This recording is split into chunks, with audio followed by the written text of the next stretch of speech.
Hi friends, welcome back to my channel Easy Threads and Needle. N name Priyanka. நம்ம ஒரு tissue blouse material வச்சுருக்கேன். இதுக்கு இப்படி ஒரு சிம்பிளான ஒரு பைப்பிங் வச்சு ஒரு நெக் பேட்டர்ன் ஸ்டிச் பண்ணுறதுன்னு நான் இதில் காட்ட போகிறேன். லைனிங் பார்த்திங்கன்னா சன்கிரேப் மெட்டீரியல் கஸ்டமரே எடுத்து கொடுத்துட்டாங்க. ஃபர்ஸ்ட் நான் ஸ்லீவை கட் பண்ணி எடுத்துட்டேன். ஸ்லீவுக்கு ஃப்ரண்ட்டு நம்ம பேக்கை விட ஃப்ரண்ட்டை 1/2 inch நம்ம கட் பண்ணுவோம்ல, அது மாதிரி நான் கட் பண்ணி எடுத்துக்கிறேன்.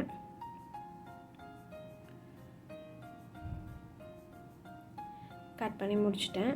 இப்போ நான் அதை ஓப்பன் பண்ணிவிட்டு நீங்கள் எது ஃப்ரண்ட்டு பேக்குன்னு தெரியுன்றதுக்காக ஃப்ரண்ட்டில் மட்டும் ஒரு சின்ன நாச்சஸ் போட்டு எடுத்துக்கிறேன். இதுக்கு நான் அப்படியே ஆப்போசிட்டில் போகிறேன் பாருங்கள், அதே மாதிரி நீங்கள் போட்டு எடுத்துக்கோங்க. இது கிளாப் ஸ்லீவ் மாதிரி வரும், அதனால் ஒரு 1/4 inch மட்டும் ஸ்டிச் போட்டு எடுத்துக்கிறேன்.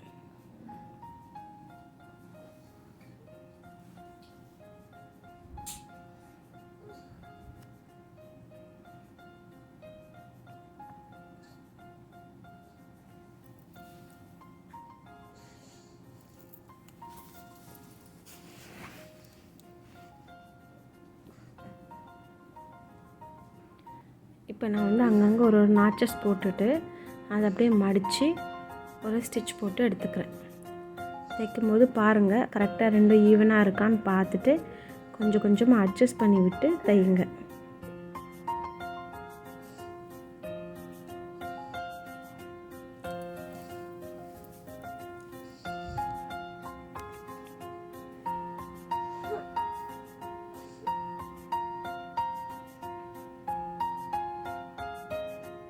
இப்போ நான் ஸ்லீவை சுற்றி ஒரு தையல் போட்டு எடுத்துக்கிறேன். கொஞ்சம் கிளாத் கரெக்டாக இருக்கா, எங்கேயும் சுருக்கம் இல்லாமல் அட்ஜஸ்ட் பண்ணி நீங்கள் தையல் போடுங்க. அப்போ தான் ஃபினிஷிங் நல்லா நீட்டாக வரும். இல்லைன்னா லைனிங் ஒரு சைடும் மெயின் மெட்டீரியல் ஒரு சைடும் இருக்கும் தனியாக. இப்போ எனக்கு நல்லா நீட்டாக வந்திருக்கு. இப்போ நான் எக்ஸ்ட்ரா உள்ள கிளாத்தெல்லாம் கட் பண்ணி எடுத்துக்கிறேன்.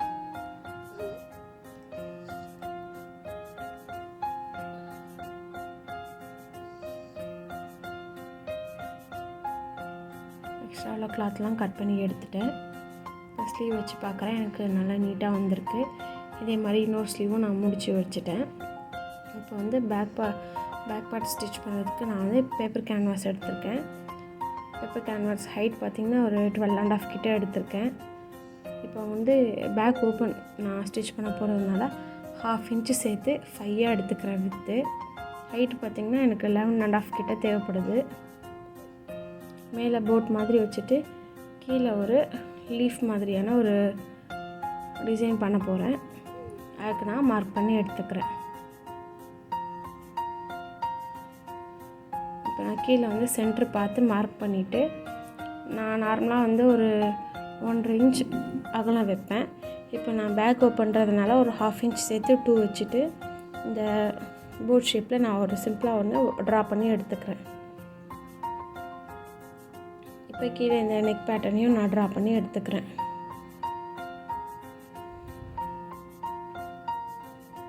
சும்மா ரஃப்பாக வரைங்க, அப்புறம் நீங்கள் அதை கரெக்ஷன் பண்ணி நீட்டாக எடுத்துக்கலாம். இப்போ நான் எக்ஸ்ட்ரா கொஞ்சம் கேன்வாஸை கொஞ்சம் நல்லா விட்டு கட் பண்ணி எடுத்துக்கிறேன். ஏன்னா எனக்கு இப்படி கட் பண்ணால் தான் எனக்கு கேன்வாஸில் கிளாத் அட்டாச் பண்ண ரொம்பவே ஈஸியாக இருக்கும். அதனால் நான் சுற்றி கொஞ்சம் கிளாத் விட்டு நான் கட் பண்ணி எடுத்துக்கிறேன்.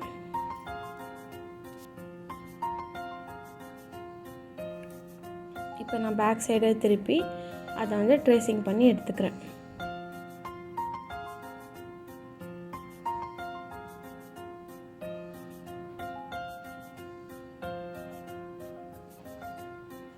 இப்போ நான் ட்ரா பண்ணி முடிச்சிட்டேன். இப்படி தான் ட்ராயிங்கு.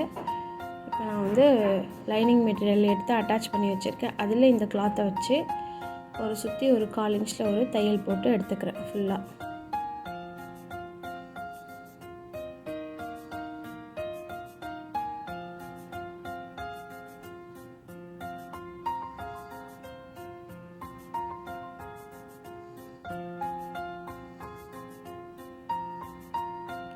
இப்போ நான் சுற்றி தையல் போட்டு எடுத்துட்டேன். கரெக்டாக ஒரு 1/4 inch மட்டும் கிளாத் இருக்க மாதிரி விட்டுட்டு பேலன்ஸ் உள்ள கிளாத்தை கட் பண்ணி எடுத்துடலாம்.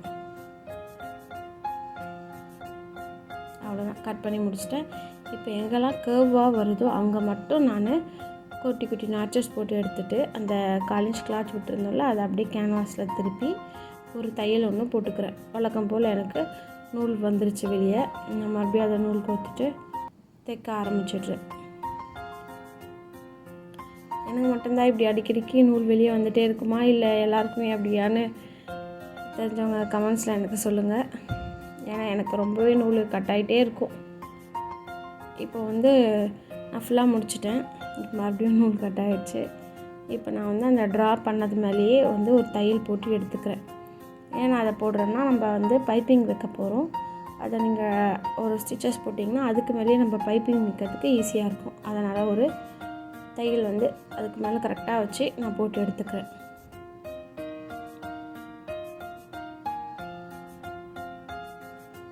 இந்த எட்ஜெல்லாம் வரும்போது ஊசியை நீடியில் ஃபுல்லாக நிறுத்திட்டு பொறுமையாக திருப்பி அது மேலேயே பண்ணுங்கள். இப்போ நான் வந்து ட்ரா பண்ணி எடுத்துட்டேன். இதுக்கு மேலே வந்து நான் பைப்பிங் வச்சு தைக்க போகிறேன். பைப்பிங் ஆல்ரெடி ரெடி பண்ணி வச்சுருக்கேன். சில்வர் கலர் எடுத்திருக்கேன்.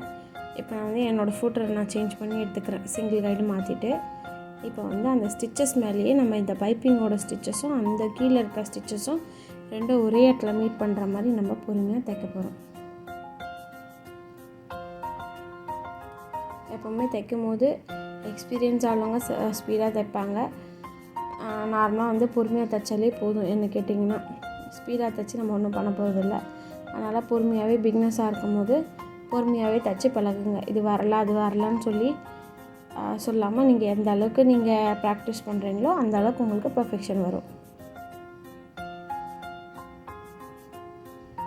இப்போ நான் பைப்பிங் வச்சு முடிச்சிட்டேன். அதை வந்து மெயின் கிளாத்தில் வச்சு அந்த பைப்பிங் மேலேயே வச்சு ஒரு ஸ்டிச்சஸ் போட்டு எடுத்துக்கிறேன்.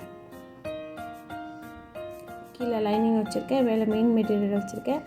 அதுக்கு மேலே நம்ம சென்டர் பார்த்து நம்ம கேன்வாஸ் ரெடி பண்ணி வச்சுருக்கோம்ல அது மேலே வச்சுட்டு அந்த ஆல்ரெடி நம்ம ஒரு தையல் போட்டிருப்போம் அதுக்கு மேலேயே ஒரு தையல் வந்து போட்டு எடுத்துக்கிறேன்.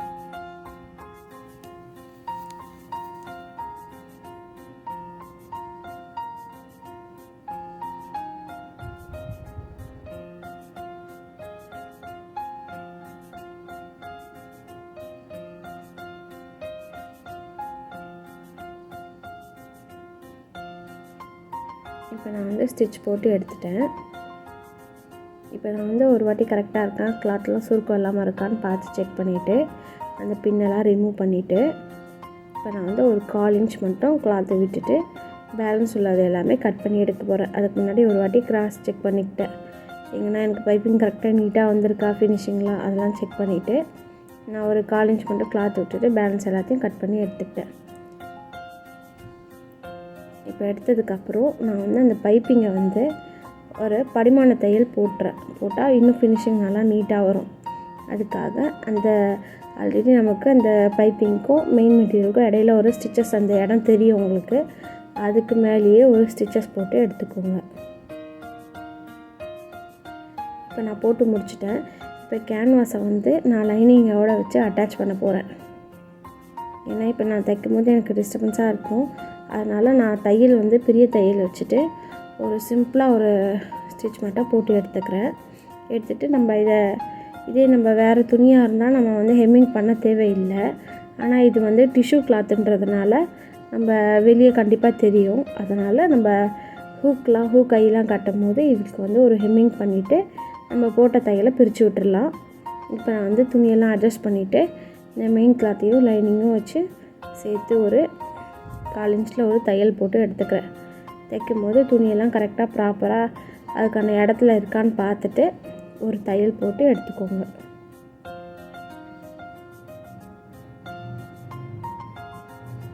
இப்போ வந்து நான் ஃபுல்லாக முடிச்சுட்டேன். இப்போ எக்ஸ்ட்ரா உள்ள கிளாத்தெல்லாம் கட் பண்ணி எடுத்துக்கிறேன். இந்த வீடியோவில் நான் இப்போ சொன்னதெல்லாம் உங்களுக்கு தெளிவாக புரியும்னு நினைக்கிறேன். சப்போஸ் ஏதாவது டவுட் இருந்தால் எனக்கு கமெண்ட்டில் நீங்கள் கேளுங்க. நான் கண்டிப்பாக அதை பற்றி உங்களுக்கு சொல்கிறேன்.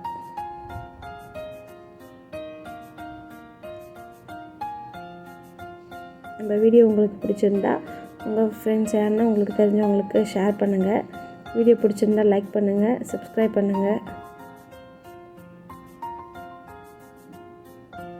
இப்போ நான் எக்ஸ்ட்ரா உள்ள கிளாத் எல்லாமே கட் பண்ணி முடிச்சுட்டேன். இப்போ கீழே வந்து நான் ஆல்ரெடி கொஞ்சம் கிளாத் விட்டுருந்தேன், அதை அப்படியே டபுளாக ஃபோல்டு பண்ணி நான் ஒரு தையல் போட்டு எடுத்துக்கிறேன்.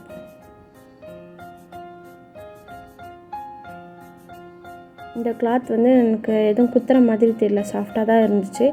அதனால் இதையே நான் மடித்து வச்சு தைச்சிடுறேன்.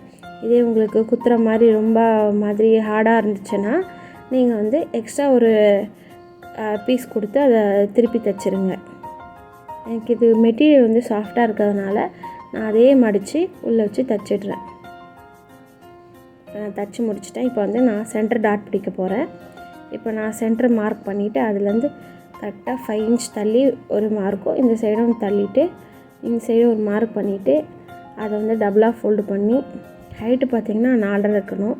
நார்மலாக பேக் டாட் எப்போவுமே நமக்கு 1/2 இன்ச் பிடிச்சா போதும். அதனால் 1/2 இன்ச்சுக்கு கரெக்டாக க்ராஸாக ஒரு நல்லா எட்ஜில் போய் முடிகிற மாதிரி பண்ணுங்கள். கேர்வாக பெண்டாக அது மாதிரிலாம் பண்ணிடாதீங்க. ஷார்ப்பாக முடிகிற மாதிரி பண்ணிங்கன்னா தான் பேக்கில் வந்து உங்களுக்கு எந்த ஒரு சுருக்கமும் இல்லாமல் பார்க்க வந்து ஃபினிஷிங் நல்லா நீட்டாக இருக்கும்.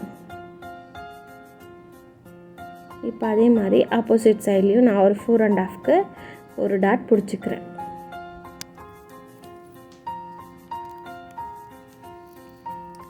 இப்போ டாட் எல்லாமே பிடிச்சி முடிச்சிட்டேன். இது வந்து பேக் ஓப்பன்றதுனால நான் இப்போ தான் ஃபைனல் பண்ணி ஃபினிஷ் பண்ணிவிட்டு தான் ஃபைனலாக நான் வந்து இதை ஓப்பன் பண்ண போகிறேன். இப்போ நான் வந்து கரெக்டாக எல்லாம் சென்டராக வச்சுட்டு அதை கட் பண்ணி விட்டுடுறேன். இப்போ நம்ம ஹூக்கன் ஐப்பட்டி மட்டும்தான் பண்ண போகிறோம். இப்போ நான் வந்து ஐப்பட்டிக்கு பார்த்தீங்கன்னா 2 இன்ச்சு அகலத்தில் ஒரு கிளாத் எடுத்து அதை டபுளாக ஃபோல்டு பண்ணி அதை வச்சு அப்படியே மடித்து திருப்பி தைச்சிட வேண்டியது தான். சிம்பிள் வேலை தான். சாரி, இதில் கொஞ்சம் கட்டாகிடுச்சு ஐப்பட்டி தைக்கிறது, தெரியாமல் கட் பண்ணிகிட்ருக்கேன். இப்போ நான் வந்து ஹூக் பட்டி உங்களுக்கு காட்டுறேன். ஹூக் பட்டி சைடு வச்சுட்டு ஒரு 1.5 இன்ச் அகலத்தில் ஒரு கிளாத் எடுத்துக்கோங்க. ஹைட்டு பார்த்தீங்கன்னா உங்களோட ஹூக் பட்டி எந்த ஹைட்டு வேணுமோ அந்த அளவுக்கு அதுலேருந்து ஒரு 1 இன்ச் மட்டும் எக்ஸ்ட்ரா வச்சுக்கோங்க. ஏன்னா நம்ம மேலே கீழே மடித்து தைக்கிறதுக்கு தேவைப்படும். அதனால் கிளாத் எடுத்து டபுளாக ஃபோல்டு பண்ணி அதில் வச்சு ஒரு ஸ்டிச் போட்டு எடுத்துக்கிறேன். நீங்கள் எப்போதும் தைக்கும் போது எவ்வளோ அளவுக்கு கட்டிங் பண்ணும்போது எந்த அளவுக்கு நீங்கள் எக்ஸ்ட்ரா கிளாத் வைக்கிறீங்களோ அந்த அளவுக்கு மட்டுமே தையுங்க.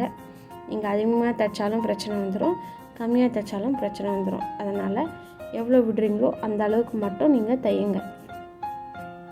இப்போ நான் அதை அப்படியே ஃபோல்டு பண்ணி ஒரு தையல் ஒன்று போட்டு எடுத்துக்கிறேன்.